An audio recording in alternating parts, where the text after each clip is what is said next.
And we are live with another edition of the All Gas No Break Sports Show. I am one of your co-hosts, Nicholas Pavona, joined alongside once again by my co-host, Andrew Johnson, as we are now into week number 7 of this year's National Football League. Week 6 has just been over with, and a very interesting week, Johnson, to say the least. And maybe the most news coming out of week 6 is the news that happened off the field after the games happened this past weekend. Two big trades going down as of this morning on Tuesday, as of this recording. So a lot to break down between those two trades, and they were two teams that played just last night on Monday Night Football at MetLife Stadium, which we'll break down a little bit later on in the show. But there were also some big games that happened this weekend as well. We'll be breaking out some of those games as well. And heading into, Johnson, what looks to be our longest mushing hour we're going to have this year in the NFL. 10 games to go over this week. So a lot to talk about this week on the All Gas No Break Sports Show. And we couldn't be happy to be here. Yeah, I'm very happy to go over these games, and again, love to go over the mushing hour. So this is going to be one hell of an episode. And we are red hot on the mushing hour too. So this is going to be the biggest litmus test for us to see if we can continue that with this amount of games going on. Now, Yeah, I I came also, down to earth, but I'm still 8 games above 500. So you still had a excited good about that. week. You still had a good week. Yeah. I mean, Three I and still three had is a good nothing to week. be, nothing to be Yeah, upset about. 500 picking pure spread, so it's good. But we can do better. Oh yeah, absolutely. There's always room for improvement. Like me, I started off horrifically in the NFL. I had my best week by far. This might be my first ever undefeated week in pick'ems for the NFL. I know I've had it for college. I don't think I've ever had it for the NFL. So I was very I don't happy to think have so. that. I First was very time. happy to have that, and it puts me over 500 for the season. So I'm also very happy for that. But as I said, Yep. with 10 games this week, that could easily start crumbling down going into week number 8. So we'll have to see how that unfolds for us as we pick those games later on. But let's go into some of the game recaps from week number 6. And no better way to start it off than with Thursday Night Football in Seattle this past week, as we had the San Francisco 49ers taking on the Seattle Seahawks. Matchup with two teams that have been struggling going into this game. The Niners coming off a bad loss to the Cardinals. Seahawks have lost 2 in a row and lost the Giants the previous week. Early on, little scoring affair between the two teams. Seattle was down 3-0 going into the second quarter. This is where the game kind of got away from Seattle earlier on. Deebo Samuel had a big touchdown reception to put them up 10. They went into halftime up 16-3. That would be the Niners. Then the third quarter would start. Another touchdown for San Francisco, put them up 23-3. And right there, then, Johnson, you're thinking this is a Niners win easily. They've got this game intact. But as we've seen so far this season, we've seen them blow double-digit leads. They had blown one against the Cardinals the previous week, and they were in danger of blowing this one again. They immediately give up a kickoff return and make it a 13-point game. Later on in the third quarter, they give up a touchdown to Kenneth Walker. It's now a 6-point game going into the fourth quarter, but the Niners would be able to hold on in that spot. A touchdown from Kittle once again puts them up 12. The Seahawks would get a touchdown to make it a 5-point game, but would just not have enough time to get the ball back for their offense. Kyle Juszczyk ends the game with a touchdown. It's a 36-24 win for the Niners. They now go to 3-3. The Seahawks now drop to 3-3 as they've now lost 3 in a row. And San Francisco, for the time being, is now in first place in the NFC West. Yeah, San Francisco kicking it back into high gear here. Snooze fest for a large portion of this game. The first probably 40 minutes of this game was an absolute snooze fest, and then the fourth quarter happened, and it really started to pick up. Great game by San Francisco. Again, playing without CMC. Really, they're pretty banged up right now, so it's a miracle that they are in first place in the NFC And keep in West. mind, Jordan Mason got injured in this game as well, who was the Yeah, leading shoulder rusher in the injury now. NFL going into the week, and he had a shoulder injury, as you mentioned. So we'll have to Yeah, see if he's out for an extended period of time as well. yeah. So, I mean, as problems keep on piling up for the 49ers, they continue to win games. So, you can only just really tip your cap to them. And speaking of problems, Seattle's definitely starting to fall into some problems now. 3 straight losses after that 3-0 start. And the biggest part of the problems for them is, they've had some injuries as well, but their offense has really been struggling the last couple of weeks. And that's definitely a concern because, you got those playmakers, and Walker, who's had a great season. Metcalf the last 2 weeks has been, hasn't been used as much in terms of target share. Jackson Smith and Jigba has been on and off, and Tyler Lockett has been more than consistent enough for them, but still not good enough to put up a lot more offensive numbers. So there's definitely a cause for concern for the Seahawks going into week number 7, and they've got a big game in week number 7 as well. They have a potential to lose a fourth straight game as well, and we'll break that down a little bit later on in the show. But let's now go into the Sunday games, Johnson, and not much we can really talk about this game. The game in London between the Jaguars and Bears. The most we could say about this game, in my opinion at least, I don't know what your stance is on this one, but the Bears are looking better.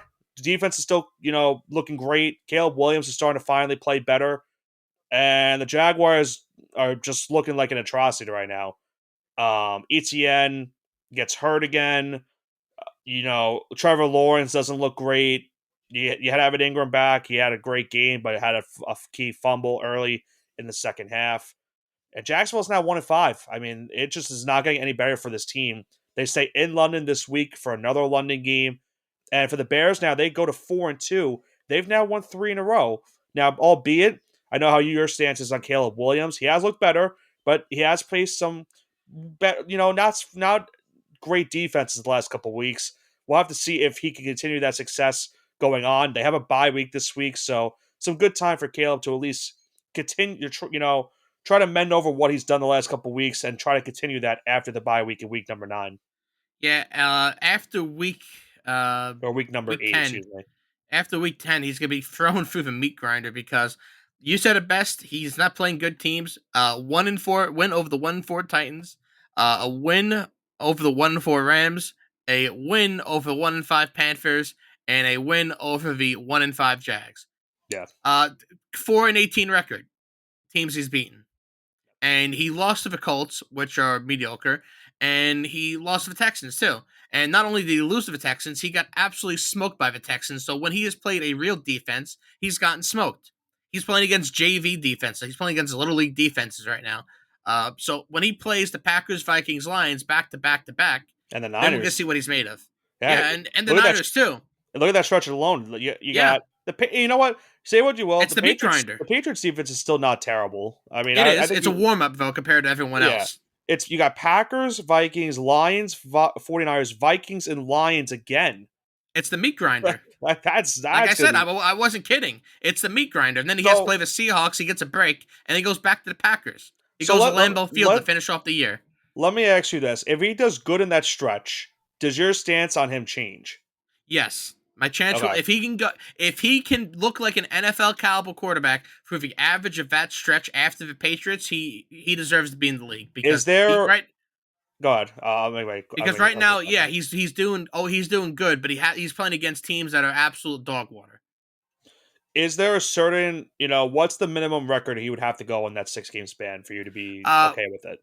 He could win he could win all those games, but he could be throwing 10 interceptions for all those games. So it doesn't matter what the record is. More likely, it's how he plays those games. Okay, I have to see how he performs. That's my thing. That's fair. Because I'm not gonna wins are a team stat. They are not individual stat.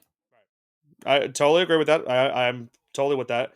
But I think that's good news for the Bears fans. I think it's funny because they're in last place right now, but they're in last place in the best division of football. They're 4-2. And that's right now, unfortunately, the worst record in the NFC North because of how good the rest of the division is. But if you're a Bears fan, you got to be at least hopeful that you're starting to see the offensive click. DeAndre Swift's finally starting to get into a good rhythm. They got Keenan Allen finally involved this past week. And they still have guys like DJ Moore. And hopefully they can get Roma Dunze involved as well as the season progresses. So we'll see what happens. But their next game is going to be against the Washington Commanders. And we'll see how they will be in the next couple weeks before that matchup. As I mentioned, the Bears have a bye week this upcoming week. But speaking of the Commanders, they had a big game this past Sunday against the Baltimore Ravens. A great matchup between Jaden Daniels and Lamar Jackson. A early back and forth affair between the two teams. A late touchdown for the Ravens in the second quarter put them up 17-10 going into the half. The teams would trade field goals in the third quarter before Derrick Henry put the Ravens up 14. But a good fight from the Commanders in the fourth quarter kept them in this game. Terry McLaurin gets a touchdown to put them within 7. But unfortunately for the Commanders, it looked like time kind of ran out for them in this game. They weren't able to stop the run as the game was coming down to its winding seconds. And Baltimore is able to hold on at the very end, winning this game by the final of 30-23. The Ravens now have won 4 in a row after starting off 0-2 this season. They end the Commanders' winning streak as well. But if you are a Commanders fan, you still have got to like how Jaden Daniels has looked this season. The running game really wasn't there for them this week in terms of the entire team. They didn't have Brian Robinson, which probably would have helped them in this game. But the Commanders still competing with a lot of people to believe to be one of the top teams, not only in the AFC but the entire NFL. Yeah, I mean, this is one of the premier teams in the NFL conferences, excuse me, or divisions. Fair times the charm in the NFL year after year. Baltimore is certainly not a team to sneeze at, despite their pedestrian start to the year. Because remember, not too long ago, they were staring down the barrel of 0-3 to start off the year, potentially Yeah. 0-4, and they've really turned this season around. And it's a good teams. They've probably had the toughest schedule in the NFL through the first 6 weeks of the season. They played the It's Chiefs, the yeah. Cowboys, the Bills, Bengals, Commanders, all teams that are at least competing or supposed to be competing for a playoff berth, and then they have a freak loss to the Raiders. I That still is don't that know is how their they lost schedule. that game. It does not make any sense how they lost that It's game. because sometimes good teams lose to bad teams, and that's the They duality of really, football. It's the most random sport that you could possibly I play. know. I know the And way the Raiders have looked this season. It's actually bad. That's a really bad loss. yeah, no, and you know what? Jaden Daniels, he still looked pretty good. I mean, Jaden Daniels, he had a phenomenal game. He didn't really turn over the football. He was accurate. He wasn't really as mobile on the ground as he was in the past games, but his arm is just looking. He's an NFL caliber quarterback. This is a guy I could kind of deem after a couple games because he's played some tough defenses already. That this guy can perform at a high level. Yeah. And he's, as you mentioned, he's not turning the ball over, which you love to see out of a rookie quarterback because you get the sense that, oh, you're a rookie quarterback, you're more than prone than likely to make some mistakes and throw some interceptions. But he has not done that so far this season. So we'll have to see what happens. But at the end of the day, Baltimore does get the win, which is very helpful for them because considering, how Pittsburgh has been this season, they're always, seem to be in the mix considering they always find some weird magic that keeps them alive in the playoff race. Cincinnati, we'll see how they figure out the rest of the way. We know the Browns are going to be terrible for the remainder of this season, but nonetheless, it's a big win for Baltimore and for Washington. They're still very much in the mix in the NFC East, and with the way that division's going, they really have a good chance to win the division this year.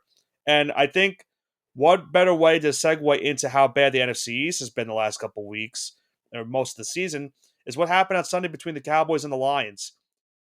I can't really sugarcoat this for Dallas more than they got absolutely demolished in this game on both aspects of the ball. Jared Goff was phenomenal. Montgomery was phenomenal. Gibbs had a good couple of runs in this game, but their defense played great. Dak Prescott was constantly pressured. He had 2 interceptions. They couldn't run the football. Nothing that could go right for the Dallas went right in this game. And they now fall to 3-3. They really, they look like a pedestrian team that probably sneaks into a wild card spot, but doesn't do much more than that if they were to make the playoffs this season. And the Lions, they proved to look like a Super Bowl contender with this win. But as we know, Johnson, it does come with the price after this win. Aiden Hutchinson gets injured in this game, a very gruesome injury that is going to end his season, which is a big blow for Detroit. He came into this week leading the league in sacks and is now going to be out for the remainder of the season. So that is a brutal loss for Detroit's defense as they go along the way in this NFL season. Yeah, prayers up to Aiden Hutchinson. They said at very best he'll be back in a year.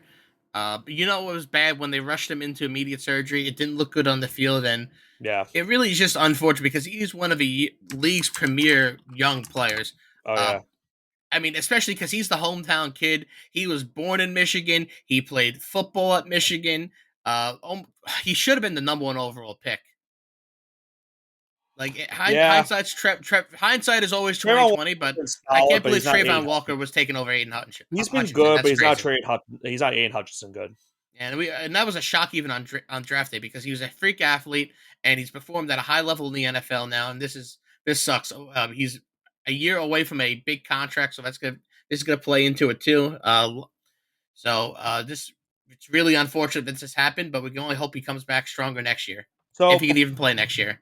he probably will be able to be back next season. If he was, it would probably it depends on what the if he how he recovers from it. But maybe it's either during the season or maybe he's somehow miraculously good for the start of the regular season. That's what the Lions can hope for. But I think my only question is: does the Lions now maybe make a move for a pass rusher to try to fill in that void, or do you think that they just roll with what they got right now? Roll with what they got right now. I think that I'm trying to I think think of that's what they pass gotta rushers that do. could be available. Could they maybe go after Hassan Reddick if the Jets doesn't go well?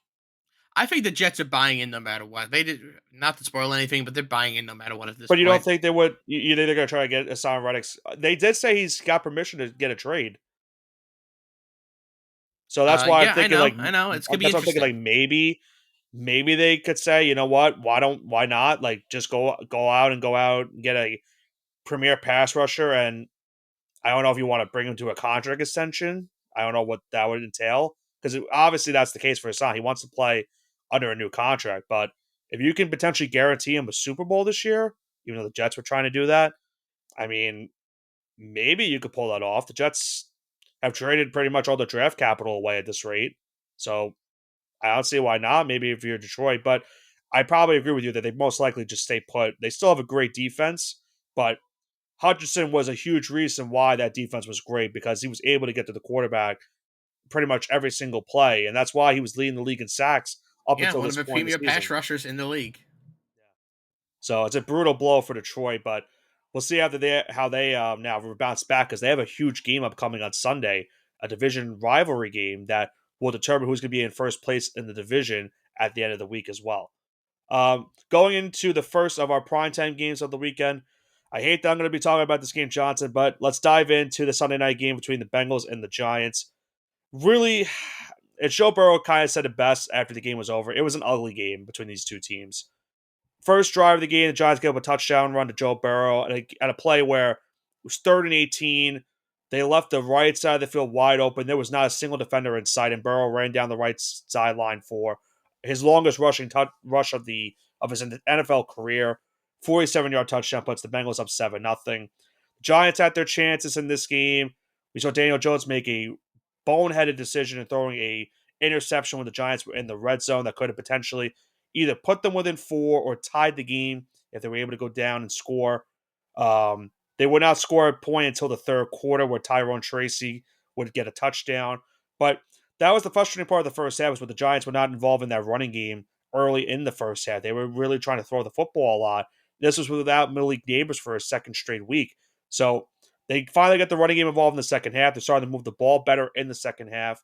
But a lot of things just went wrong in this game. Daniel Jones was overthrowing wide receivers. They missed a couple field goals. They had to go for it on 4th down a bunch of times.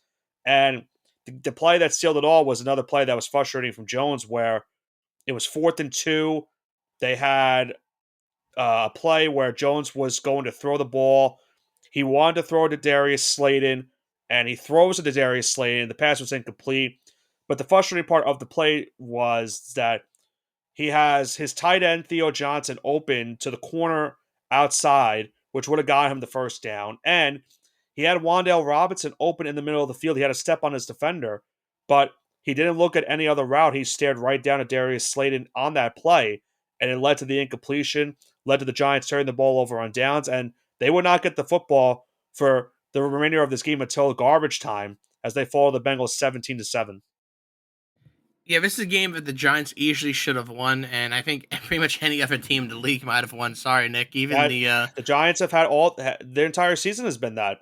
They every single game except for week 1 has been the week of, oh, you know what, the Giants could have won that game. That's exactly what it's been all season. Yeah, Joe Burrow really didn't play that great. No, the Coverage, Giants like you said, the defense has been defense was phenomenal. fantastic. They've been Yeah, no, phenomenal. you are wasting probably a consensus top 10 defense in We the league right are. now. We are. This is with a suspect secondary. Like, don't get me wrong, the secondary is still not great, but the pass rush has been insane. They did not have Kayvon Thibodeau in this game. Brian Burns looked phenomenal. Dexter Lawrence is still looking great. And Azeez Ojulari had his best game of his NFL career. And it was a guy that, fallen down the depth chart because he hadn't had a good start to his career. But with Kayvon out, he now gets back inserted into a starting role, and he played great in this game. But as you mentioned, they wasted it because the offense looked crap. And unfortunately, the guy that looked the most crap was the quarterback position once again. Yeah, Joe Burrow looked human. He only had 208 passing yards and no touchdowns. This is a guy that's, uh, I would say he's performing as the top quarterback in the NFL so far this season. Um, Took some even though shots in this game too. I thought he had a concussion at some point. yeah, even though his record does not show that, I think he's probably the top quarterback this year. You think he's He's in top the? five in he's top five in passing yards. He's I think he's second in touchdowns. His completion percentage is through the roof. He's not turning the ball over. Uh, he's definitely top three this year in terms of quarterbacks. Yeah, I mean he certainly could be. Listen, like we said all season. I mean the Bengals' issue has Baker's never up been the there too. offense. Baker is up there too. Oh yeah, I no want to Baker shout him out too. Baker had a phenomenal game this past week again as well. Um, the issue for the Bengals has never been has never been their offense. It's been their defense. But when you play a bad offense like the Giants have been this season, your defense is going to finally show out, and they showed out in this game. They played great. Again, it's again like I said, it's another game where the Giants you could make the case should have won. They could have beaten Washington had they had a backup kicker for Graham Gano, who they knew was injured going into the week. They could have beaten Dallas if Daniel Jones did not play bad in that game. He had some big underthrows and overthrows that cost them that game. They could have beaten Cincinnati in this game, but Daniel Jones had another rough outing in terms of accuracy issues. And the only loss that's been, that was guaranteed a loss was week 1 against the Vikings because they just played flat on both sides of the football. But like I said, it's been a frustrating season, and it even got more frustrating just about an hour ago as of this recording. They announced that Andrew Thomas, the star left tackle, it looks like is going to need surgery. Most likely would be out for the rest of the regular season as well. So a season that's already in dire strengths with them being 2-4 now looks like a lost cause without your best pass protector. So where do you go here if you have a Giants? What do you do? Yeah, you're in no man's land. You've been in no man's land, unfortunately, the last going into the season. But my only concern is that are they going to make this another excuse for Daniel Jones to get another season because Andrew Thomas is hurt now, so we gotta see what he does now next season with Andrew Thomas fully healthy. They can't. It just cannot happen. He's the reason they've lost this game. He's the reason they lost the Cowboys game. He's responsible for 2 losses this season. I won't give him the game against the Commanders. I will give him a break on that one. The Vikings game, you could give him blame on that game too, but the defense also was not good in that game. So I guess I'll say 2.5 games he's responsible for, but I don't know. People approximately 45%, not true 50, 45%. There are fans that want Matthew Stafford to come here at this rate. Like I'm at the point where I'd be okay with it at this rate. I've told you multiple times I'm not really keen on the NFL draft this season in terms of quarterback play. And it has something to do with me wanting Arch Manning the year after. Like, I get it. I would love Arch Manning. But I think out of the quarterbacks in this draft, like, I'm not sold on any of the guys compared to the guys from last season. And unfortunately, as much as I love the Tommy DeVito run that we had last season, that cost us one of those guys. That having one of those top premier quarterbacks that, if you look at how all 3 of them are playing right now, Don't let Ryan Hicks hear that. Especially coming from you. He'll never let you hear the end of it. I know. Drake May had a solid week for first NFL start. Jaden Daniels has looked phenomenal. Caleb Williams has been better as of late. And the only one I guess you can really be like not iffy on is Bo Nix because he hasn't been great he's been on and off this year. And JJ McCarthy, who knows what he's going to be because he's still out for the season. So I don't know. I'm happy to. The only thing is I am happy that we at least have Malik Neighbors. So maybe that's the only con or pro I should say of getting those wins with Tommy DeVito. A guy that's a top receiver that I think still leads the NFL in receptions, even though he's been out the last 2 weeks. I could be completely wrong, but I think he's at least top 5 in that stat. Yeah, I mean that's what I'm saying. Like yes, did it cost us a quarterback? Sure, but you got a guy that once you get that quarterback, you have his number one wide receiver right there. And the way Tyrone Tracy's played the last couple weeks, you probably have that. You probably have filled the running back room, even with Devin Singletary. Once he comes back from injury, you probably have filled that role as well. So there's things to like about this team, but they need a quarterback. I think that's what it's 100% what's preventing them right now from being a playoff team. I could make the case if they have a guy like a Stafford, they would be 4-2 right now and would be in a spot to be tied for first place in the NFC East. And I don't think anyone would call me crazy to say that. I don't think. Yeah, I wouldn't disagree with that statement. It's a fair statement. I hate to crap on one player, but that's what it's been. And especially in these primetime games, he's what, I think he's 1-14 now in primetime. Like, you have to play good on the bright stage. Like, you have to be ready for these moments. And unfortunately, that's not the only time we're being on primetime this season. They have a bunch more games. They're playing in Germany. They're playing on Thanksgiving. There's no light at the end of the tunnel, unfortunately, for the season. The season's pretty much done. Losing Andrew Thomas officially confirmed that the season's over. And now they play Saquon on Sunday, and I'm not looking forward to that game whatsoever because they'll probably just give him the ball the entire game, and he'll probably run for 200 yards on us. So, yeah, it's sad hours here for me in terms of football. I am watching the Yankee game at least right now, and they are winning, so that is at least the only light at the end of the tunnel for me. But for the Giants itself, the season's over for them, unfortunately. It is what it is. But to end the week number 7, or week number 6, excuse me, I'm still, you can tell how much I've been triggered by the Giants. I don't even know what week we're in anymore. Week number 6 concluded last night at MetLife Stadium with the Buffalo Bills taking on the New York Jets on prime time. Obviously, the Jets' first home game since they fired Robert Saleh, so Jeff Ulbrich was the new head coach, his first head coaching gig in the NFL, and it's a big-time game going up against the Buffalo Bills. Winner of this game goes into, maintains control in the AFC East. Bills win, they're up 2 games. Jets win, they're in a tie with Buffalo for first, but have the tiebreaker. And a lot of things were very interesting, Johnson. Now, you were at the Yankee game last night in game number 1, and you could attest how bad the wind was last night It for was that game. awful in the Bronx, and the Yankee Stadium is literally across the river from MetLife Stadium. Yeah. Right over the GW Bridge. You're there in MetLife Stadium with no traffic, obviously, in 20 minutes. Yeah. So the wind was awful in Yankee Stadium. So you have to carry me through this Monday night game because I unfortunately, Obviously, I missed the Bills Jets game. Oh no, how could I? Yeah, I'm so surprised you missed that game. I know how much you love these two teams. Yeah, and also surprised that you went to a Yankee game, but we know for reasons why you did. I won't go any further than that. Like But Jazz? yeah, you do like Jazz. But yeah, this game, in terms of win, you could tell how much of a factor it was playing. A bunch of missed field goals. Early in the game, we had, back and forth offense, at least to start off. Josh Allen got a touchdown to put the Bills up 7-3. Jets would respond with a Garrett Wilson touchdown.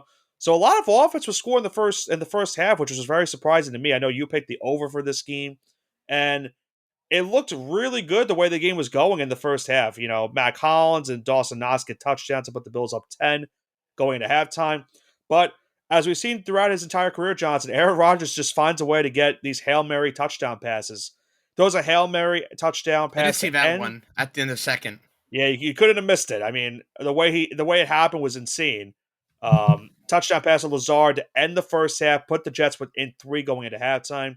But then this is kind of where what we maybe expect, or at least what I expected going into this game, with the defenses playing a factor, which started to play a full. Both defenses were playing phenomenal in the second half. We saw, as I mentioned, a lot of missed field goals in this game. A couple from Greg Zuerlein, a couple from Tyler Bass.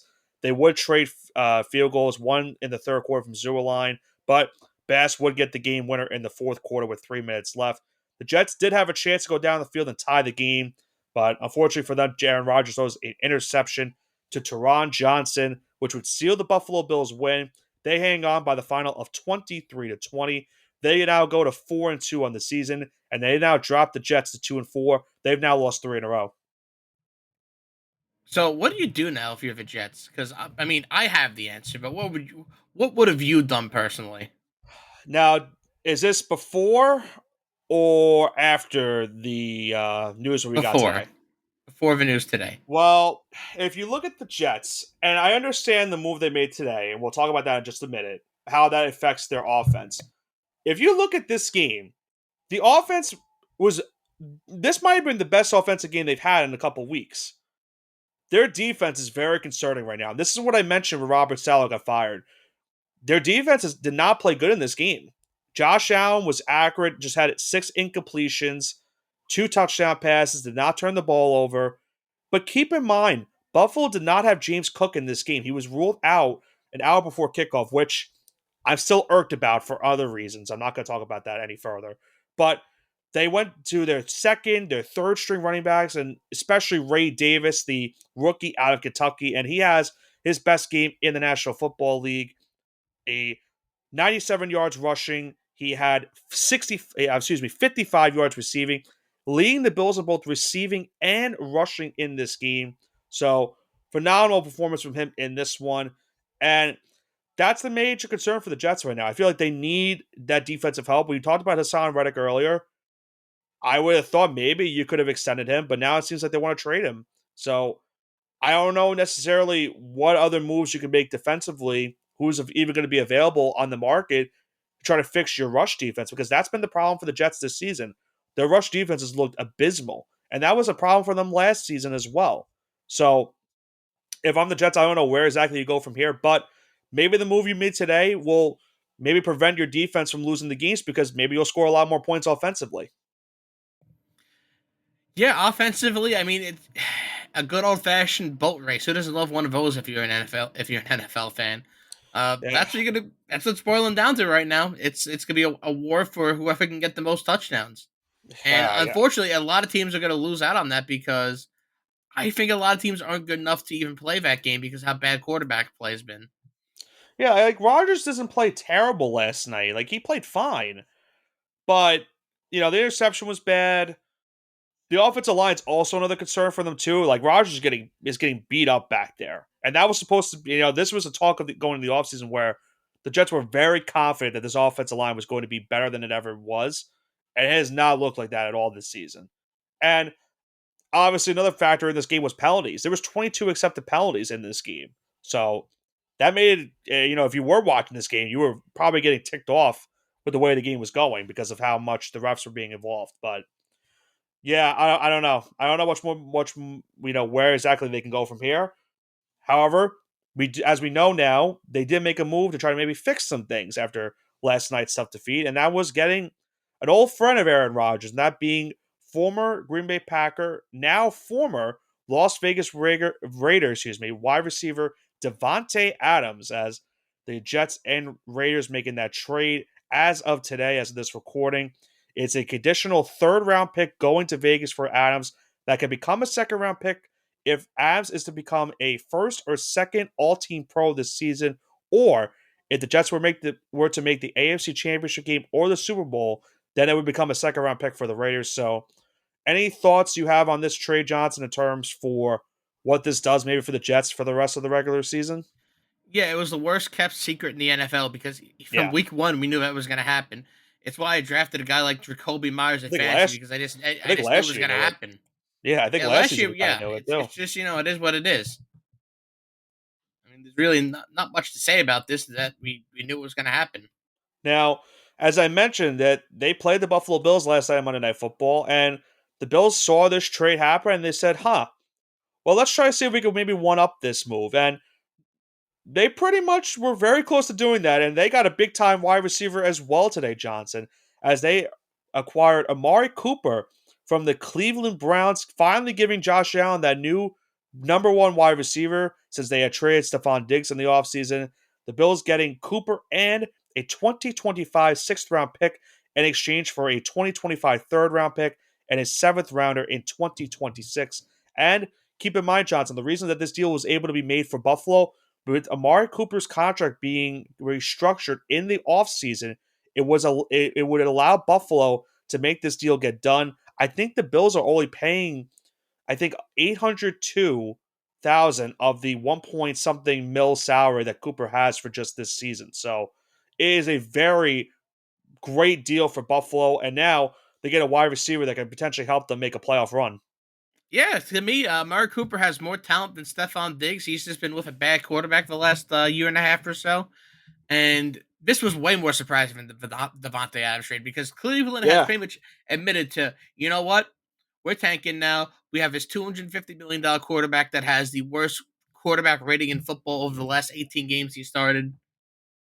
It's just they are admitting defeat, you feel bad for Kevin Stefanski because he shouldn't be in this. It should be the GM that should be taking this rap, but the coach is going to go down with the ship, so he probably doesn't have a job in about 10 it's weeks or funny so. because he just won Coach of the Year last year too.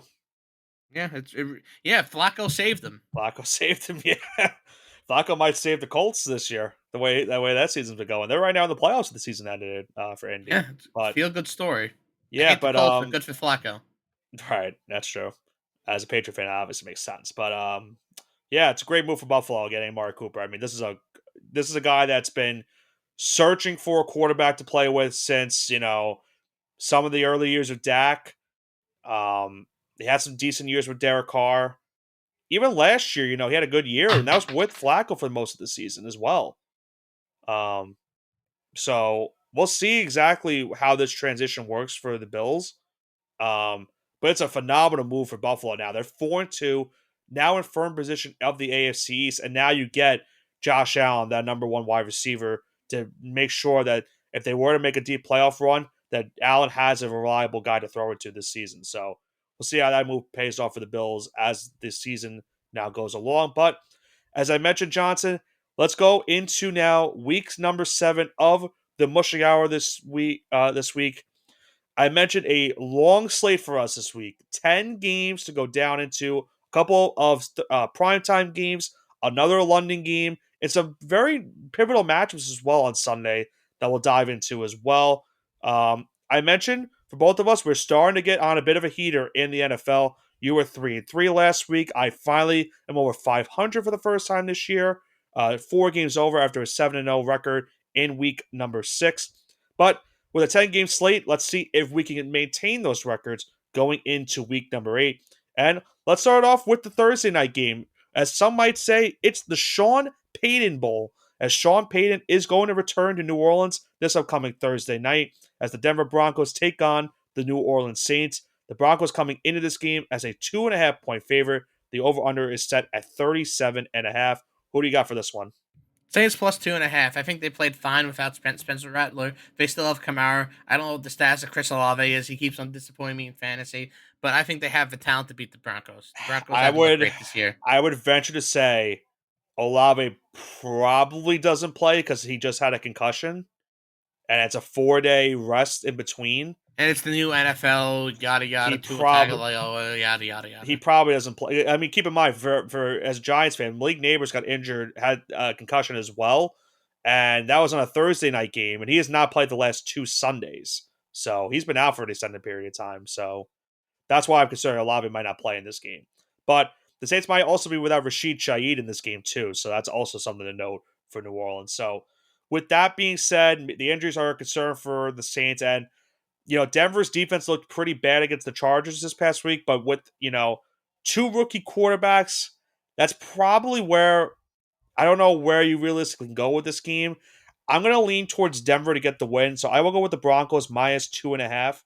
I'm I don't know how to feel about the game. I don't think it's going to be a great game. Unfortunately, it's no surprises on Thursday night on Amazon, which sucks because the last couple of Thursday night games have been decent, but this one most likely will not be decent. But I got Denver at least to win the game, so give me Denver minus 2.5. Johnson, what do we got coming up on Sunday? I know a game that you're going to be looking forward to. Oh, you have to wake up at 9:30 in the morning because this game's in London. We have the Patriots versus the Jaguars. Do I got to Jags. wake up for it though? I'm not. Jags are a 5.5 point favorite, and the over under slate at 42.5. Give me Pats plus 5.5 because hey, Drake may look kind of good, right? Right? He did. Maybe. Listen. I other than one interception, that one where the screen pass where it got tipped, he looked good. That was not his fault, an interception. Maybe the other one, that one, maybe you're a little bit concerned about that throw. It was an overthrow, but he looked pretty good. He had some good touchdown passes in that game. And listen, I mean, there's no sugarcoating it. It's 2 bad teams. They're both 1-5. They're both right now. The season ended today. They'd be picking top 5 in the NFL draft. If I had to pick someone to win, I'm gonna go with Jaguars minus 5.5. I guess. I don't really have much faith in New England at this point. I know you obviously don't want the Patriots to win at this rate either, so I guess it's a win-win. I don't If want them to win, but I think this is a game they sneakily might win they could because cover, Jacksonville is that bad. as I mentioned though, if Trevor Lawrence were to get hurt, not saying I want that to happen, but if he does get hurt, Mac Jones could be a revenge game for him against his former team. I think they should just start Mac Jones to begin with. I think that'd be a fun storyline going into this game as well. But need to say less. Now, let's now go into the rest of the Sunday slate, and let's start it off. And unfortunately, I gotta go with this game. Philadelphia goes into MetLife Stadium this week to take on the New York Giants. The Eagles are a 3-point favorite with the over-under set at 42.5. The Saquon Barkley Bowl, Johnson, the first time he returns to MetLife Stadium, is now a member of the Eagles. Who do you have in this one? Oh man, give me Giants +3 right here. I think the How in the Giants are going to cover world? because Philadelphia is bad. Philadelphia has been playing bad. That's fair. They looked really bad against the Browns. But no Andrew Thomas. I still don't know what happens with Neighbors. I'm hoping he at least plays. They need someone if they want to have a chance in this game. But I'm gonna pick the Eagles minus three in this game. I just the vibes are right. The vibes right now for the Giants are just all at an all time low for me right now at this point. That's why I said the Yankees are like the only thing that's keeping my spirits up. So I'm just gonna have to put my attention and focus into them until the season's over. So Vibes are Giants, gone. the vibes are gone. But at least for me, Johnson, the Knicks are back next week. So I'm at least looking forward to that. What's our next game? We have the Seattle Seahawks going into Atlanta to take on the Falcons. The Falcons are at home. They are a 3-point favorite, and the over/under slate at 3.5. Give me Captain Kirk -3. Easy. Bam. Boom. Done. The over under still at 3.5? 3. -3. No, the over under. Oh, I'm sorry. 50. I'm sorry. 51.5. There Excuse you me. go. I got you. Just want to make sure. Um, yeah. So you said Falcons -3 is where you're going with this one. Yes, sir. I will agree with that, and I will be going with the over in this game. I think a lot of points are going to be scored between these two teams. The defenses for them have been very shaky as of late, so I got Falcons -3 for our first mush, and I have the over as well. Now, going into our next game, how about this matchup, Johnson, that's going to be happening in Lambeau Field this week? As the Houston Texans go into Green Bay to take on the Green Bay Packers. Packers at home are a 2.5-point favorite, over under set at 47.5 for this one. What do you got? That is a very tough question. I think it's the Texans to cover here. They've been so hot. I know you really shouldn't bet against the Packers at home, but something about the Texans this year, they just seem like that kind of team. So I'm gonna go with the Team of Texans here. Destiny, This is some might say? not a team of destiny. I'm not gonna say that, but they've been a team that's been very good. So that's why I'm gonna stick with the Texans here. I think without Nico Collins, I'm still a little bit concerned. They played great last Sunday, but I'm still a little bit concerned how their offense is going to look. They did get Joe Mixon back, which is a good get for them. But as you mentioned, it's kind of tough to pick against the Packers, especially when they're at home. So I will go with Green Bay -2.5 in this one to win this game. What do we got for the next one? That's an excellent question. Next on our schedule, we have another. I shouldn't say another NFC It's a big game North in the NFC matchup, North. but it's two NFC North teams. And of the Packers, we just talked about them. It's the Lions at Vikings, the Detroit versus Minneapolis, There you go. Michigan versus Minnesota. We have the Vikings at home. They're a 2.5-point favorite. 49.5 is the slated over under. I hate Dan Campbell. I don't like his guts. Could be Vikings -2.5. That's why? That's the only reason? Absolutely, this dude has ruined so many football Sundays for me. I'm going with the Vikings to kind of bring me some joy. I mean, for me, the Vikings have to lose a game at some point. There's no way they finish the season the way they've been playing. I'm not saying that they're gonna I not be agree. a I playoff agree. team. If they don't lose this game, they're gonna probably lose the other game against Detroit when they're in Detroit. But I don't I don't know. They're coming off a bye. The Lions coming off a phenomenal game. They did lose Aiden Hutchinson, which maybe concerns some people. Maybe that's why the market is setting the game where it's at. I just can't see a reason why I can't pick the Lions in this game. You're gonna give me the Lions as an underdog. I can't. I don't know how I can't pick that. I'm gonna go with the Lions. I'm gonna just do an alter spread +3.5. If they lose by a field goal, at least I am able to get the victory in this game. It will be close, but don't be surprised if Detroit wins outright. I don't think anyone realistically should be surprised if that were to happen. Now, going into our next game, Johnson, how about a Super Bowl rematch that we have going into this week, number 7? As the Kansas City Chiefs go into Santa Clara to take on the San Francisco 49ers. 49ers are a 1.5 point favorite with the over-under set at 46.5. What do you got for this one? It's going to be a good game. Give me 49ers minus 1.5. Okay. I think I'm going to take him at home. Patrick Mahomes can't be he can't be taken care of this much every single week. So give me 49ers. I will go San Francisco money line. I won't. I will just Okay, play it money line is safe. fine. That's fine. Not That's a not really. complete. That's not like safe, but like I see Yeah, what you mean here. You're hedging yeah. yourself. I would rather just play it, safe with the money line in case, like, oh God forbid they win by 1 point and I lose like that. This is another one like the Vikings where the Chiefs are not going to finish undefeated. I think everyone expects that. There's a lot of injury concerns on both sides of the ball for these two teams, but this is a game where the Chiefs, if they lose, it's not a big deal because the rest of they're still going to be 5-1. There's really no threat for them in the AFC West, and the Niners. We kind of saw their offense come back to a little bit of life last week. I think they keep it going in this game. They really could use this game also because the AFC, the NFC West is as close as it could possibly get right now. Even with the Rams being 1-4, they're only a game and a half out. The Cardinals are 2-4, and they're only a game out, and they're tied with Seattle for first place. So they really could use this game. I think they get it done, and I got the Niners to win this game outright. But Johnson, what is our next game on Sunday Night Football?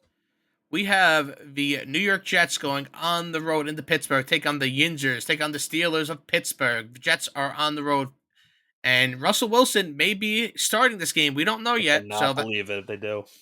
I mean, it would be something. They're 4-2 without him. Think for a second, Mike Tomlin. I You've never know. lost a season, never had a losing season for a reason. Jets are on the road. They're a 1.5 point favorite over under slate at 38.5.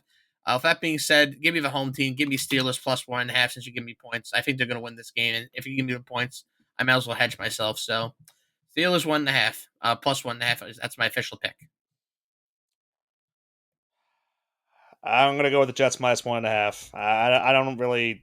I try to give myself a good reason as to why I'm picking this. I don't know if Devontae Adams is going to be playing this game. Maybe. I probably doubt it. He's fully healthy, at least I know of, but I don't know if he'll be ready for the playbook status wise. I just think, to me, even if it wasn't Russell Wilson starting, I think if it was Justin Fields, I still think the Steelers would struggle a little bit offensively. We kind of seen that all season from their offense. They had their best offensive game of the year last week against the Raiders, but this is not the Raiders defense, it's the Jets defense. I understand their rush defense has been a problem, so maybe that's, guys like Najee Harris can maybe cook in this game. But I think the Jets are starting. I think even though they lost last night, I still think they're getting back on a little bit of a better track. So I got them to win on Sunday night against the Pittsburgh Steelers. But as we know now, Johnson, we have two Monday night games this week. Once again, still don't know why we're doing this in the NFL, but that is to be the case. And at least the first game of this Monday night schedule, and maybe both games might be good, we'll see. But at least the first game of the Monday Night Football schedule this week is going to be a good match between two over 500 teams, as we have the Baltimore Ravens going into Tampa Bay to take on the Tampa Bay Buccaneers. The Ravens are on the road, but are at a 3.5 point favorite with the over-under set at 47.5. What do you got for this? I'm going to take Ravens minus 3.5 here, even though we're on the road. I'm taking the road dog here, technically road favorite. Um, I think that the Ravens, they figured it out, Derrick Henry and Lamar Jackson, that it's an unstoppable running duo, and I don't think I think the Buccaneers kind of used up all their points last week in that Yeah, blowout win against the Saints, so that maybe that that has was to do with it a little nuts. bit. Give me the Ravens here. I think that's the easy pick. Yeah, the Buccaneers, I mean, did everything. They gave up 27 points, but they put up 50. Like, they had a monster running game. Baker was great again, and that was with Mike Evans pretty much not doing much in that game either. Um, but I think you're right about maybe they used up a lot of those points, and they're facing a really taunted defense of Baltimore that does give up a lot of yards through the air, but it's still when they're on, and I think they'll be on for this game. I will go with the Ravens minus 2.5, though, just in case if they win by a field goal. I don't want to get screwed if I take the 3.5. I do think this will be a close game, but I do have Baltimore coming out on top with the victory. But as I mentioned, Johnson, that is not the only Monday Night Football game we have this week. And in the other Monday Night Football game, the prime time, but definitely not watch time football game, we have the Los Angeles Chargers going on the road. They're crossing borders to go take on the Cardinals of in Arizona. Chargers are a 2.5 point road favorite. 44.5 is the slated over under. Give me Chargers minus 2.5 because Arizona can't figure out what they're doing.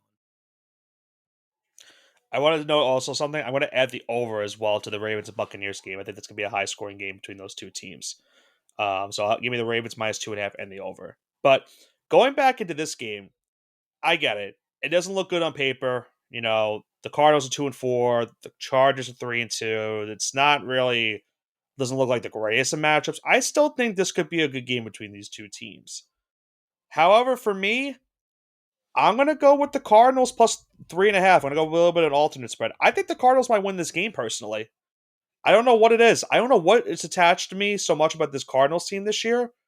Um, but I think they could get the dub this week against the Chargers. It's not really a tough. It's not really big. A very tough opponent. The Chargers have been playing better this season. Maybe the only concern I have for the Cardinals is their defense. But if Marvin Harrison is, fine to go, if they get him back healthy for this game, I think he shows out in a big way in this one. And I think Kyler Murray and company are able to outduel Justin Herbert and get the victory. But to play it safe, I will go for them to cover the 3.5 in this one to round out week number 7's mushing hour. A very long mushing hour, being that 10 games that we have this week. But it should be a fun one to watch, Johnson.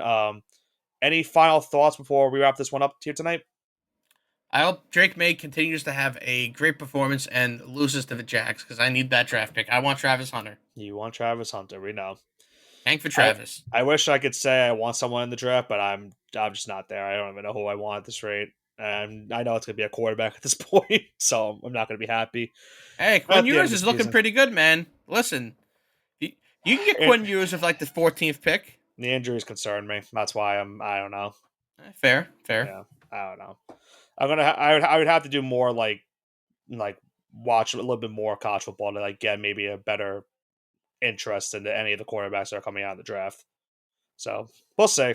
Like I said, I'm trying to get my spirits back up as the Yankees continue their playoff push. And as I mentioned, the Knicks start their season next week. And Johnson, for us, that means another long week for us next week. We have college football to recap, NFL to recap, maybe potentially MLB to recap if the ALCS and NLCS are done next week.